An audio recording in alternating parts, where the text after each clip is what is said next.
What's poppin', y'all? Welcome back to another episode of NBA Weekly. I'm your host, Pee Wee the Plug, and in today's episode, I'm going to be reacting to a Bleacher Report article. This article is called Panic Trades for NBA's Fringe Playoff Hopefuls.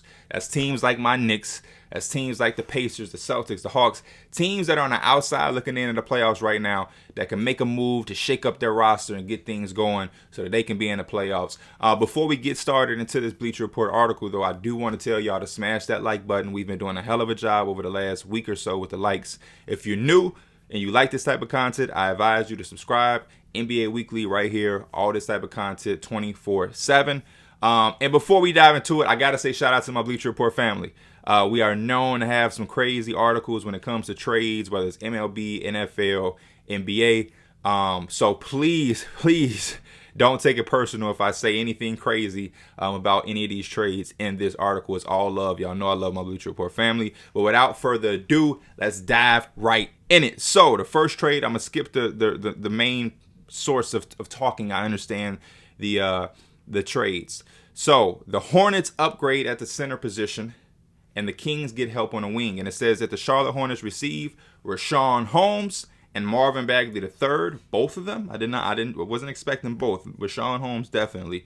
And Sacramento receives Kelly Oubre Jr., PJ Washington, and Vernon Carey. And below, they're saying that the Hornets obviously need a center. Richaun Holmes makes $46.5 million over the next 4 years, which is a bargain for the Hornets, which is true because they'll have to extend Miles Bridges and LaMelo.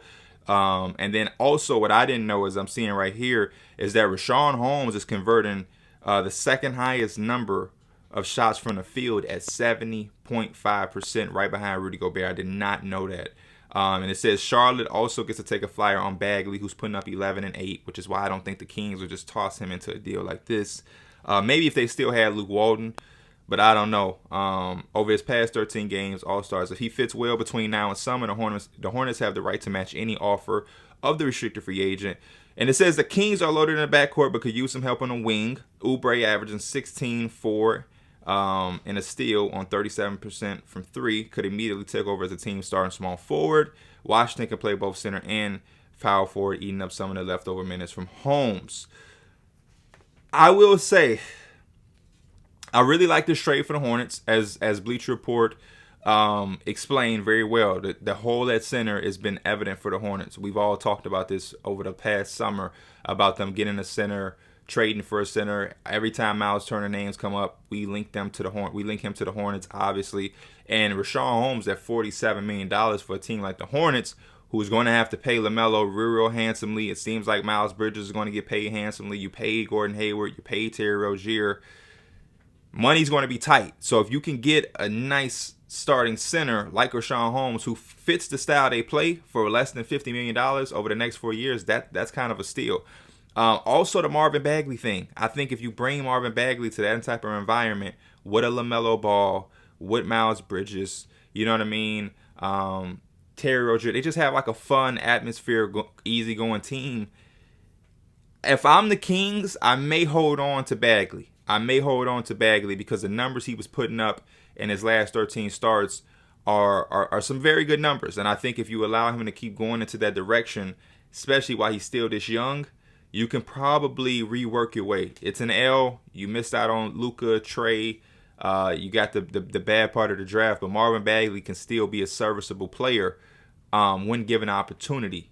And I mean, unless he just is dying to get out of there, which I would hope would be different now that Luke Walton is gone, then I mean, you trade him. But I mean, Kelly Oubre Jr. is going to be a free agent. I think he has a 1-year deal, maybe a player or team option, but that's a very short-term deal. PJ Washington has been very inconsistent, and Vernon Carey Jr. is kind of just like a flyer you're taking a risk on. I don't hate it, but for the Kings, if I'm trading Richaun Holmes and Marvin Bagley, I want something that is concrete, that can stay. Because that's what the Hornets are getting. The Hornets are getting a center, Richaun Holmes, who at the least he's going to be there for a while. But all of these guys, I'm not sure. PJ Washington wouldn't be bad, but he's definitely not the best player in this deal, which is Richaun Holmes. I'm going to give this one, oh man, I'm trying to give it a grade. I would give it like a C+, I guess. C plus for the Kings. This is definitely a B plus for the Hornets. I don't know if I'm doing it if I'm the Kings, though, to be honest. Next, we got the Celtics swap defense for shooting with the Hawks. Boston Celtics receive John Collins, and the Atlanta Hawks receive Marcus Smart and Josh Richardson. Says the Celtics and Hawks have both underachieved this season, which is very true, yet they could help each other address weaknesses. Boston desperately needs shooting. 34% from three is the second best, 22nd best overall, while Atlanta, 113.4 defensive rating, is 27th overall, could use anyone who can get stops. A Collins Smart base package makes too much sense for both teams. This is my thing. Before I read the rest, I'm not liking this trade. This trade, I like the Kings and the Hornets trade much better than this trade for the simple fact that John Collins is a highly valuable player, and you're giving him away for Marcus Smart and Josh Richardson. I feel like the Hawks' positioning is loaded there. That's why they got rid of Cam Reddish for basically nothing, because you already have Kevin Huerter, who deserves minutes. He can shoot the ball. You have Bogdanovic, DeAndre Hunter, Lou Williams.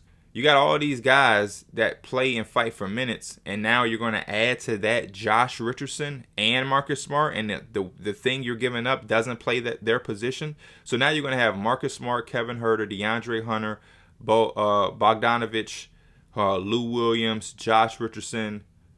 You got 6 guys trying to fit into the 2 and the 3. Unless you're dropping DeAndre Hunter down to the 4. I don't know.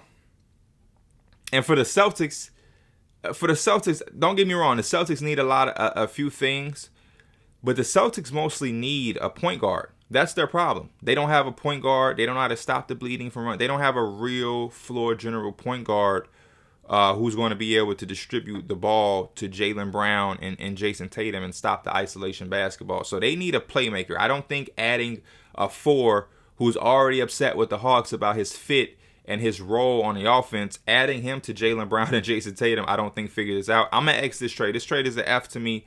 This trade should not happen. The Hawks, you could probably get more for John Collins.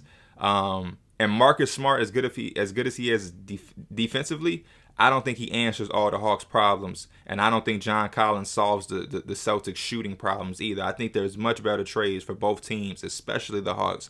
So I'm not approving that one. We Xing that one out. The Raptors bring back Jakob Poeltl to Toronto. The Toronto Raptors receive Jakob Poeltl, and the San Antonio Spurs receive Chris Boucher and a 2022 first-round pick, top 10 protected. If I'm the Raptors, I'm doing this immediately. I think Jakob Poeltl has been a very good center, very underrated, done a very good job with DeJounte Murray all year.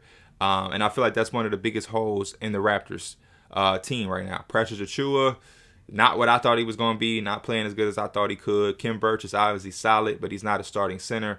And same thing with Chris Boucher. Chris Boucher is good and tough, but he's not a starting center. Jakob Poeltl solidifies that team, and to me, catapults them into that playoff picture. And then on the Spurs side, you get Chris Boucher, who can stretch the floor, knock down some shots, but you're not competing for much. You're going into the lottery for another year. You're just trying to grow some players along with DeJounte. He's been taking all-star strides, and you're probably just trying to continue to develop Devin Vassell, Keldon Johnson, Josh Primo, Lonnie Walker, and you get another potential pick if it falls outside of the top 10. And I personally think if this trade were to happen, that the Raptors' top 10 pick or this top 10 protected pick would fall out of the top 10, and the Spurs could potentially have 2 first-round picks, one being in the lottery, which would be their own. So that's what the Spurs should be prioritizing, to me. Draft picks and opportunity for their young guys to grow. And as much as I know they like Jakob, this is a way to get your team better for the future. So I would give this one a A-. I just think this is a no-brainer, right? I accept on all sides. That makes the most sense. The next one, we have Wizards swap prospects for Christian Wood. So the Washington Wizards receive Christian Wood, and the Houston Rockets receive Rui Hachimura, Corey Kispert, and Thomas Bryant. I'll be real. If I'm the Washington Wizards, I want this immediately. But it's one thing about this trade. Bradley Beal isn't signing his extension. They've been losing. Wizard fans is doing the most. Are you sure Bradley Beal wants to stay? Are we sure of that? Because if Bradley Beal isn't staying, then I don't know how much you do. Matter of fact, I guess I take that back. I guess it doesn't matter because you're not giving up any draft picks. Thomas Bryant, Corey Kispert, Rui Hachimura, they're all solid and good players, but I would rather have Christian Wood. And even if Bradley Beal were to leave or you did have to trade him, you would still have Christian Wood, Kuzma, who's been playing on another level, guys like that for whoever you would get Bradley Beal for. But I do think if you complete this trade as a Wizards, you're probably going to the playoffs. Bradley Beal, Spencer Dinwiddie, Kyle Kuzma, Christian Wood, Daniel Gafford, Denny, KCP. I think you're a playoff team. I think a Christian Wood second consistent or another option is what's holding them back. He could be a big time difference maker for the Wizards. On a Rockets level and on a Rockets perspective, I would love to do this trade too because I'm getting more talent. Rui Hachimura is a talent who can maybe break out of his shell in Houston because there's not much there that would be holding him back, like when it was Russell and Beal and now Beal and all these new guys and he missed time at the beginning of the season. And then Thomas Bryant has always been a solid center to me, always done a hell of a job. Really an overachiever as a second round pick out of Indiana for the Lakers a few years ago. And then Corey Kispert, a sniper. Houston is going to need as many snipers as they can get with building with Kevin Porter Jr. and Jalen Green. So again, you're Houston, you stockpile on more talent. You let these guys play. If they reach their potential, they're keepers. If they don't, you just move on from them. And that's really the recipe that Houston should be following right now. It's been super dysfunctional with Christian Wood refusing to play that one game and Kevin Porter Jr. throwing stuff at John Lucas. So I would shake things up a bit if I were Houston, and to get them three pieces, it's solid. You would want a draft pick. Honestly, you want a draft pick, but this will do if I'm Houston. To me personally. Next, we have my Knicks. Knicks add scoring, playmaking with Karis LeVert. The Knicks receive Karis LeVert, and the Pacers receive Evan Fournier and the 2022 first-round pick, top 10 protected. I'll be honest, I like Evan Fournier. I have no problem with Evan Fournier, but we do have to start figuring out something with his money. So, because we paid Fournier, Randall, those big-ass contracts, we're probably going to have to pay R.J. Barrett, Mitchell Robinson. I don't know what's going on, how his deal is going to look. Let's do it. Let's trade Evan Fournier because the team is not what we thought it was going to be. Nowhere near. We haven't put together any stretches. It's not because of injuries. This team isn't as good as everybody thought. We had a really good year last year, and I think we thought we were that good, and we were just going to add these pieces, and we were going to just catapult, and it didn't work that way. You take your L, but you move on while you can. If the Pacers would be willing to take Evan Fournier, the Knicks have to unload that contract. And, maybe Karis LeVert spices some things up. I like what he can do with his scoring and playmaking. He's like a better Alec Burks.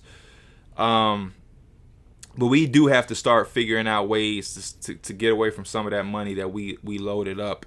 Because, again, if it ain't broke, you don't fix it. But when it's broke, you got to start shuffling the pieces around. I want to see what the writer says. It says simply trading for Cam Reddish isn't going to be enough to push the Knicks back into the playoffs. The roster needs another player who can create shots for others. Bleacher Report's Jake Fisher lists the Knicks as one of LeVert's known suitors, as the 27-year-old is a gifted scorer and playmaker with the ball in his hands. He's averaging 18.4 points, 4.1 assists, and 30 minutes a game. Fournier hasn't lived up to his contract in New York, so using him as a salary base in the deal is a bonus for the Knicks as well. Indiana could actually use Fournier's floor space and abilities, given the team's 32.8% mark from this season, 26th in the NBA. Hopefully they can do a deal primarily because the Knicks' first rounder, a pick that is currently projected to fall at 12th overall, which top 10 protected means we will be able to keep the pick. I mean, listen, one of the biggest struggles that the Knicks have is outside shooting, and Fournier was supposed to come in and answer all those questions, but I think it's deeper than that. And outside shooting is such a high commodity that you don't need to pay the amount of money that we paid for Fournier. So yeah, give him away to the Pacers. The Pacers again. The Minnesota Timberwolves receive Miles Turner, and the Indiana Pacers receive Malik Beasley and the 2022 first-round pick, top 10 protected. Now listen, I like this for the Timberwolves. You know what I mean? I like this. Miles Turner would do wonders for them, especially on the defensive end. I know Malik Beasley was supposed to be the six-man guy scoring, but the Timberwolves don't need scoring. They have Cat. Anthony Edwards just put up 40 yesterday. D'Angelo Russell can score the ball. They got guys who can score the basketball. Defense is what can make them be a legit playoff team. But are the Pacers really willing to take Malik Beasley? Is that all it takes to get Miles Turner? Because if it is, then I think a lot of other teams will put together some better packages. The top 10 protected pick means nothing because I guarantee you if the Timberwolves get Miles Turner, they're probably not going to have a top 10 pick. So if I'm the Pacers, I have to really make sure that that's exactly what I want. Maybe that pick can't be protected at all. I don't know. But Malik Beasley in a top 10 protected pick doesn't seem like enough. I may be tripping, but it just doesn't seem like enough for Miles Turner and what he would do. I just feel like there's so many teams that would want him. You know what I mean? Like the Hornets would probably give you a much better package considering what they were trying to give up to the Kings for Rashawn Holmes. So, I don't know.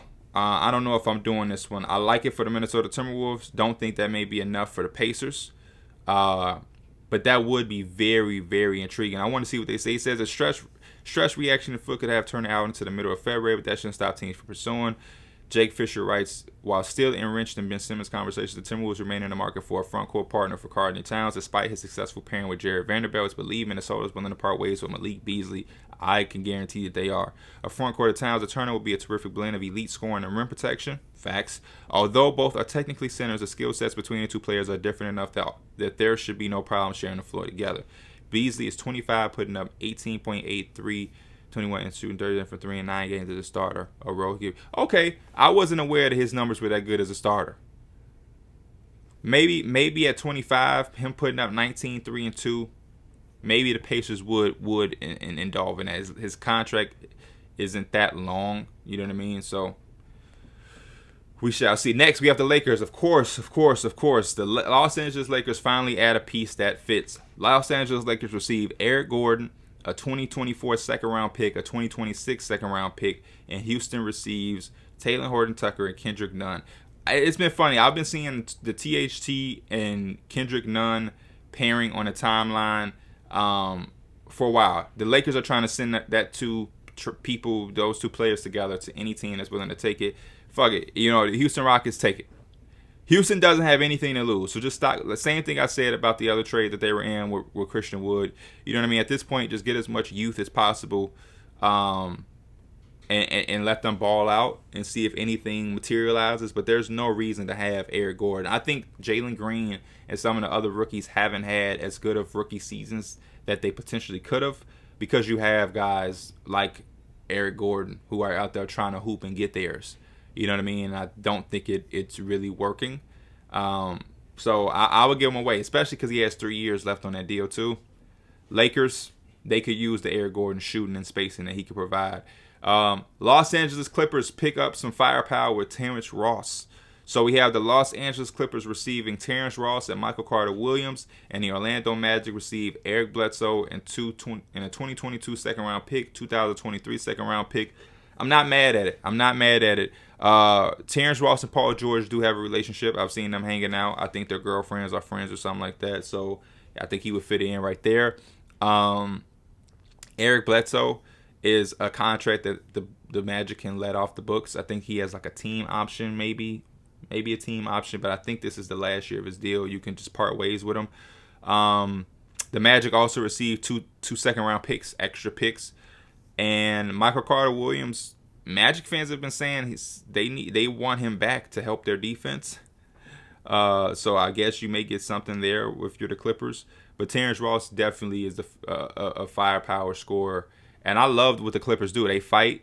They always come back. They're never out of a game. And he's the type of player that helps add to that. And at full strength with Paul George, Kawhi, having him come off the bench with a Luke Kennard and Ibaka, that'll be a strong bench come playoff time when that team is at full strength. We have a big one right here. Portland Trail Blazers get Ben Simmons, keep Lillard and McCollum. Oh wow, this is my trade. I did not know this was on here. They're going for the Pee Wee the Plug trade. Portland receives Ben Simmons, and the Philadelphia 76ers receive Anthony Simons, Norman Powell, and Robert Covington. If you're a subscriber or you follow me on Twitter, you know I've been telling the Philadelphia 76ers to get Anthony Simons. That's the guy you want. It's not CJ McCollum. They're not giving up Dame. Go get Anthony Simons. Anthony Simons is a star in the making. I have a video on my channel from last week that's showing why I believe he's a star and why it will work in Philadelphia, and this is the trade that they need to do. Portland gets Ben Simmons while they're able to keep CJ McCollum and Dame and Nurkic. He's on the last year of his deal. I'm guessing they bring him back. And hell, just give it a try. They seem like they don't want to split up this team or give up Dame. This is the trade, though. This is the trade. I'm glad they put that on there. This is the trade. Pelicans approved defense playmaking with Derek White. The New Orleans Pelicans received Derek White, and the San Antonio Spurs received Jackson Hayes, Tomas Satoransky, a 2024 first-round pick via Los Angeles Lakers. Spurs have option to delay the pick until 2025 if they choose. I like this trade, especially for the Spurs. As much as I like Derek White, I think it's, they have an abundance of guards. I think you move on from him and you allow Lonnie Walker, Josh Primo, and all these other guys to start getting real minutes and playing with DeJounte. You also pick up an extra first-round pick. And Jackson Hayes is not a bad center. Him and DeJounte can have a pick and roll lob connection there, especially if you move on from Jakob with a trade like the Raptors one early that we saw. And for the Pelicans, they need some type of consistency. They need somebody who can play with the ball, off the ball, and defend. You know what I mean? I think he would fit right in with Brandon Ingram and Zion when he comes back. And they need somebody that's just steady, that's just really, really solid and really good, because they have a lot of inconsistencies, especially in their backcourt with the youth and whatnot. And I think Derek White could be a guy that could glue everything together for the Pelicans when they are at full strength. That's the last one. So y'all let me know what y'all think in the comments, how y'all grade, or if y'all approve those trades, what's your reaction to them. If there's any other articles that you've seen that are similar to this Bleacher Report article with trades or whatever that you want me to react to, if you want me to react to a mock draft, anything, let me know in the comments. I will keep my eye out for that. As always, this is NBA Weekly. I'm your boy Pee Wee the Plug. See you next time. Peace.